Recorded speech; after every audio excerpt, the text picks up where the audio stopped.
Bande-annonce finale du film sur la F1. Voyons ce que ça donne. En espérant ne pas me faire striker. C'est toujours la grande question. So you like straight talk? Straight as an arrow. No sugar. Why are you here, Sonny?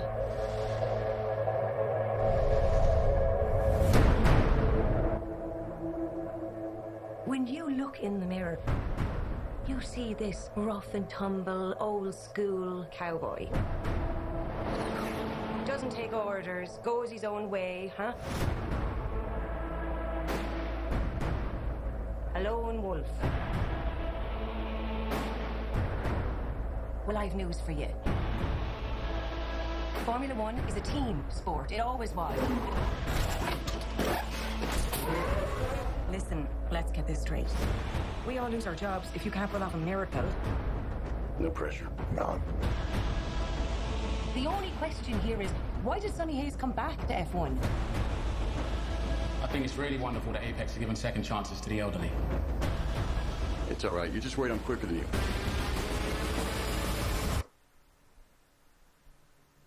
You're making a mistake. Thinking that I'm just gonna be some grateful kid who'll bend the knee to an old timer. I never should have pulled you into this. Inside contact! That's the other driver. You say he was old, he not that old. That's a handsome man right there. What's he doing? Plan C, be ready. Just gotta hope for some lucky breaks. Hope it's not a strategy. Anything else, Professor? Drive fast. Ever seen a miracle? Not yet. How do you think I'd feel if you die on the track? 3 laps. 3 laps to lifetime.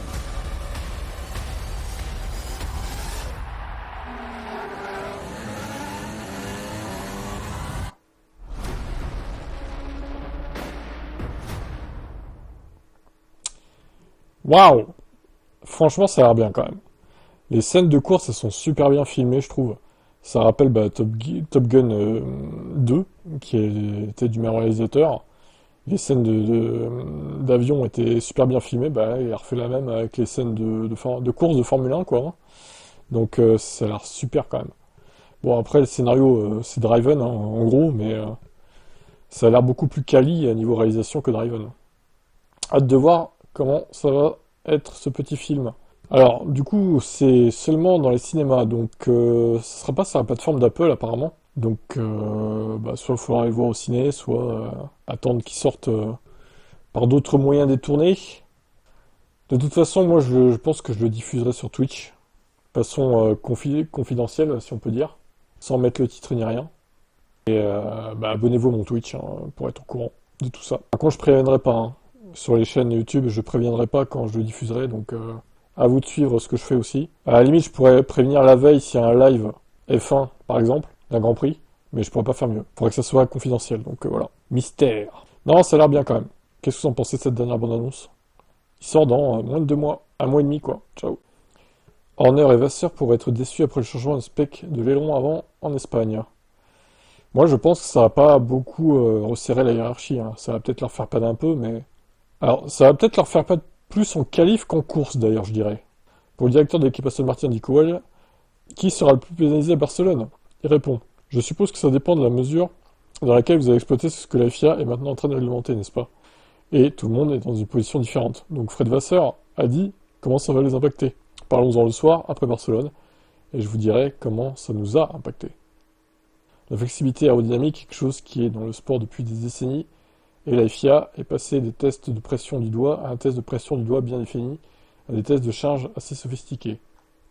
C'est un autre récemment parmi des dizaines d'autres, et je ne sais pas si l'un des précédents a vu un changement radical en ordre hiérarchique de la grille. Bon on aura la réponse à Barcelone, voir si ça change quelque chose ou pas. Barcelone qui sera donc la dernière course de ce triple leader, et là on aura la réponse de ce qui va se passer pour la suite de la saison. Est-ce que les autres, au final, arriveront à rattraper McLaren d'une manière ou d'une autre, ou est-ce que McLaren va se contenter d'assurer les points, même s'ils ont un peu moins d'avance, et rouler vers le championnat, quoi. Vers les 2 championnats, même. Affaire à suivre. Vettel reparle de Mick Schumacher, qui a fait un podium à Spa, aux 6 heures de Spa, en endurance, hein, d'ailleurs. Il a rejoint les 2 Ferrari qui performent très bien en endurance, contrairement à la F1, d'ailleurs. Voilà. Alors, qu'est-ce qu'il a déclaré concernant Mick? On reste en contact, j'ai également vu comment son temps en Formule 1 s'est terminé, j'espère qu'il aura une nouvelle chance, car je pense qu'il peut définitivement tenir le coup avec les autres. Alors, le média allemand rapporte que la direction de Mick Schumacher a eu des discussions avec Cadillac pendant le week-end de Miami, avec le constructeur américain se préparant à entrer en Formule 1. Une place sur la grille pourrait s'ouvrir pour le jeune Allemand. Bien que les spécificités de la conversation restent inconnues, le fait que des discussions aient lieu est prometteur pour Mick. Alors, honnêtement, Cadillac, je vois pas ce qu'il allait faire là-bas. La logique voudrait plutôt qu'il aille chez Audi, mais bon. Techniquement, il y a déjà un Allemand, c'est Hülkenberg.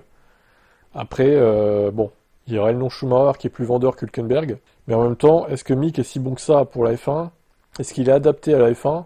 Est-ce que sa place n'est pas plutôt en endurance au final ? On peut se poser la question.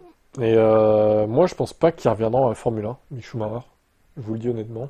Pas en tant que titulaire, en tout cas. Peut-être en tant que pilote de réserve, à la limite, mais bon. À voir.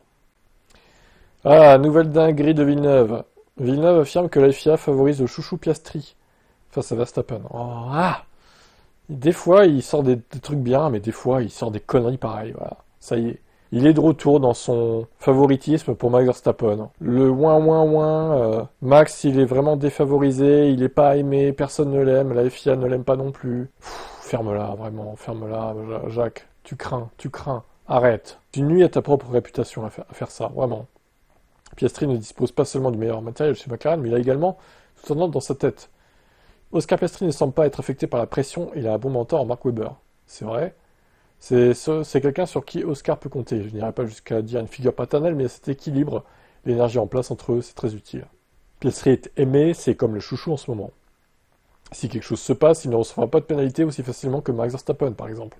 C'est aussi une grande aide dans la lutte pour le championnat. Franchement, c'est honteux de sortir des trucs pareils, en vrai. Il devrait, mais moi, je veux qu'il soit viré de chez Canal. Je ne veux plus le voir, vraiment, ce mec. Comment ils peuvent accepter de tels propos chez Canal? Je sais pas s'ils lisent tout ce qu'ils racontent, mais ils devraient. Si c'est pas le cas, franchement, ça nuit à leur image aussi. Franchement. C'est pas professionnel de dire des trucs pareils. Sur quoi ils se basent pour affirmer que Piastri est favorisé par la FIA et que Verstappen est défavorisé par la FIA? Ce sont des accusations très graves. Ça s'appelle de la diffamation, même. Un jour, il aura des problèmes, lui. Qu'est-ce que vous en pensez de cette déclaration? Horner pourrait se faire virer de Red Bull. Après les millions en mine, les mauvaises performances de l'écurie accumulées aux problèmes personnels déjà connus par Horner pourraient avoir raison de son poste. Selon le média autrichien, Red Bull aurait déjà discuté avec des successeurs potentiels, comme Franz Tost, ex-team principal de chez AlphaTauri, ainsi que Oliver Hooks. Peu probable, suite aux problèmes personnels qu'il connaît, à cause de son frère.